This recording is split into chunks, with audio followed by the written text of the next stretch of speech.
including you guys, so you can do what you do along with us. So anyways, the guys that didn't practice today, Brady Stool, and he'll be out. Marquise will be out. Driscoll will be out. Kareem Hunt got a quad contusion. I'm just going to see about him. I'm still kind of figuring out who's going to play, not play, that whole deal. So there's a chance I sit a couple of the starters or at least be short with them. We want to make sure we get a good look at these guys, these young guys. So we'll just see how it all rolls going forward. Other than that, everybody practiced and did a nice job. So. Andy, with playing time calls, could the third game come into play with that? Yeah, there's a chance they play a little bit more in the third game. Yeah. Coach, how can't go? Yeah, so listen, first of all, the people up here have been phenomenal. And they feed us, they house us, they baby us, they keep this field looking groomed like they do, and the facility cleaned up, and so we appreciate that. And then the guys came up in a good frame of mind. They worked hard. I mentioned it to them last night that, there wasn't one of those days where we had a hiccup day, where everything was just not right. The biorhythms were down, all that. We didn't have one of those. I mean, the guys came out with a purpose, and I thought they handled it the right way and worked their tail off. We got some good weather. We got a mixture of the heat and normal days, so it was good all the way around that way. So, but again, we look forward to going back and getting that part started too. So, but I thought this was very productive. I want to see this game. I want to get the young guys some good reps in this game, and you want to make sure you give Brett enough to evaluate and the coaches to evaluate. So we'll try to get that done. How impressed have you been with Chris Olajokin, both in the game and in these past few days? Yeah, so look, I thought he had a good game last week. So he'll play. He'll get some playing time this week, and all of them. Well, Pat would be the one that would get slighted, but so that would be, but those other three will get plenty of time. Well, we'll see. There's a good chance he doesn't, but we'll see how it goes. What do you mentioned? I know these reps are important for anyone who gets them, but with left side of the offensive line, Kingsley and Josh being either new spots or new players. Yeah. How important do you think their reps this time? Yeah, I think it's important. Yeah, I think every snap they get, practice included, is important. There's got to be a chemistry that they develop there, and that takes a little bit of time. So, so it's not just being able to block your guy. All the games involved, and blitzes involved, and communication. You gotta play with each other to know that. So, yeah. Something made about Josh potentially giving away, but pass or run based on his sets. Is that something you guys talked about after that game? You always look at that. I mean, you look at it at every position, quarterback included. I mean, you want to make sure that you're not giving anything away, and that's a battle. And these guys, we train them that way so they can evaluate themselves too. And maybe one thing sets up another thing. So. Andy, you said previously that you met Taylor before she began dating Travis, with the announcement of her being on, the Brothers podcast today, and obviously announcing the album. Any excitement? Any chance you'll get a chance to view podcast later today? No, but listen. I'm like really old, Nate. My grandkids will be all over it. So I'm happy for them. Both of them, like each other, and that's what a plus that is.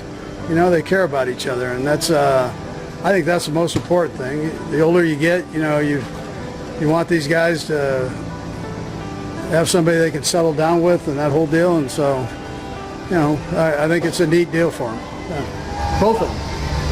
On that non-football Travis front, the big GQ article came out yesterday. I'm assuming you didn't probably read that whole thing, but I don't know if you saw the photographs holding snakes and alligators. It's great to be young, man. that alligator was 175 pounds or something. They made him hold it for quite a while, it looked like. So I'm not sure who was madder, the alligator or Travis. But.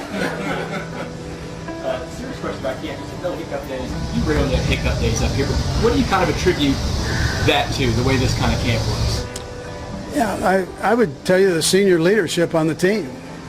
You know, you got guys that don't miss practice, that have been around. I mean, take Travis. We're talking about Travis. Yeah, take Travis. He didn't want to miss a rep, let alone a practice. So that goes a long way.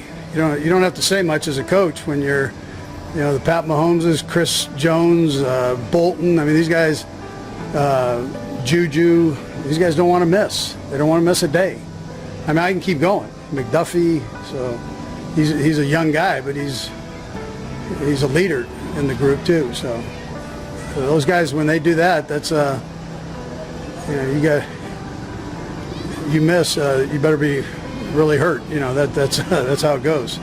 Andy, you talked about the military and giving back to those guys. How kind of cool is that? You guys get to do this every year at camp. Yeah, no, I think it's a neat thing. I had a chance to go to Afghanistan a few years back, quite a few years now, but just to see the camaraderie there, and I wish every 16-year-old had a chance to go over there and see that, how everybody works together. I mean, the flag means a lot. It's just, it's about America and keeping America right for all of us to do what we do here, and it's great to have a minute to appreciate it, Herbie included. So, right, Herbie was a big part of that. Guest today is a singer, songwriter, and producer and director from Nashville, Tennessee. That's bullshit. She is from Reading, Pennsylvania. She is the most awarded artist in the history of the American Music Awards, Billboard Music Awards, and iHeart Radio Music Awards. Yeah, damn! She has 14 Grammy Awards and is the only artist in the history to win Album of the Year 4 times. Last December, she wrapped up the Eras Tour, which spanned 149 shows across 51 cities, 5 continents, and was the most attended tour of all time. I'm still going. Hold up. Her last album, The Torture Poets Department, set a record with 1.76 billion streams globally within the first week alone. All right. In the first week? And as a fan of that guy on the Chiefs, she has 19 wins. 2 AFC titles, and a Super Bowl! 92%! Are you ready for it? Making her podcasting debut, the most aggressive guest in the history of shows, Taylor Swift! That intro, Jason! Oh my God! I've seen this before. No, look, his soul has left his body. I'm cramping. I'm cramping. No, that was so good. Thank you. I tried, Tay. Thank you for screaming for like 47 seconds for me. That was so nice. That was so sweet. Tay, welcome to New Heights. Thank you. Thanks for having me on my favorite podcast. As we all know, you know, you guys have a lot of male sports fans that listen to your podcast. And the approaching twilight of Travis Kelce's NFL career is now unmistakable, and he clearly recognizes it, especially after 2 seasons of declining numbers that made the inevitable feel closer than ever. But in a candid new GQ profile, Kelce admits the dip likely had less to do with age and more with a deliberate shift in focus away from the relentless grind of off-season training. He points to his growing passion for acting and seizing lucrative opportunities before football's final whistle as the driving force. I think my edge might have slipped a little because I was more focused on setting myself up for the future, he revealed. Opportunities came along to explore a new world, acting, entertainment, and I was excited to dive in. I'm not saying I regret it, but my work ethic is built on pride.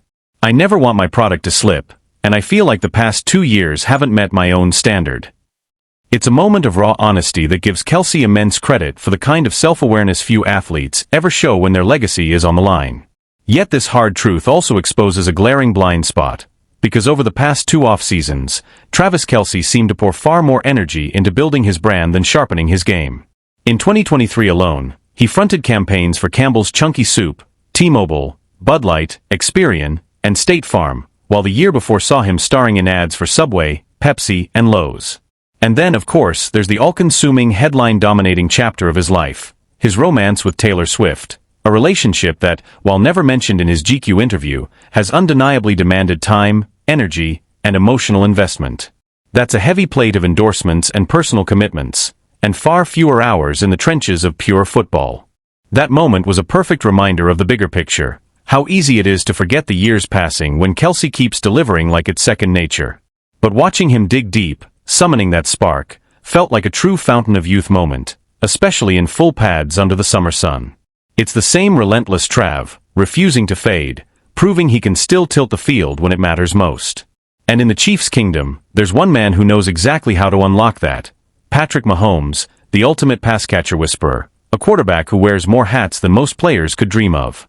That moment was a perfect reminder of the bigger picture, how easy it is to forget the years passing when Kelce keeps delivering like it's second nature. But watching him dig deep, summoning that spark, felt like a true fountain of youth moment, especially in full pads under the summer sun.